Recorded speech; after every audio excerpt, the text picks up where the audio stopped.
Hi everyone, Aurora with eXp Realty, your local real estate agent. Today let's talk about pre-approvals. Pre-approvals are so important. It's the very first step that you want to do as a home buyer before you start shopping. I actually require all of my buyers get a pre-approval done with one of our preferred lenders before I even start showing any homes to them.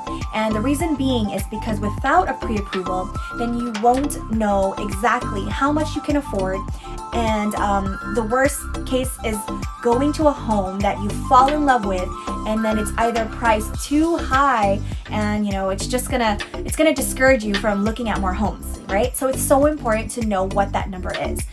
Now, I'm going to use a table with 4 legs as an analogy to let you know which are the 4 most important legs when getting a pre-approval. Number 1, that first leg is going to be your liquid cash savings.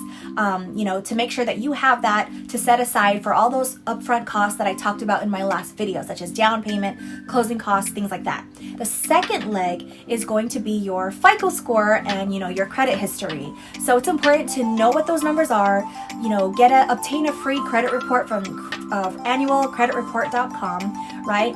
Be aware of that because some certain loans actually require minimum credit scores to be eligible. Like for example, I'm just going to throw it out there. Like if you wanted to apply for like a down payment assistance program for your home loan, I believe they require at least a 660 credit score. If you were going to apply for an FHA loan, they usually require at least a 580. So it's so important to know what those are and know what the score is and find ways to improve the score if you feel that it's a little too low right now.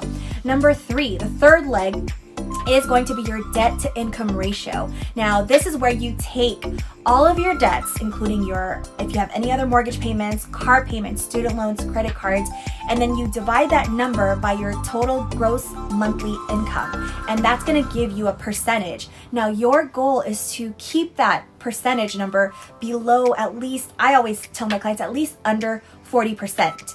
And if it's not, then take that time to go ahead and plan out how you're going to pay off or pay down debt so that you can get that number below 40%, or the lower the better.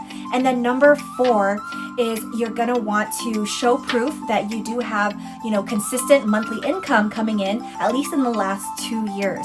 Now those are the 4 legs that are crucial to getting a solid pre-approval. So I hope those tips help. If you have any questions, don't hesitate to reach out.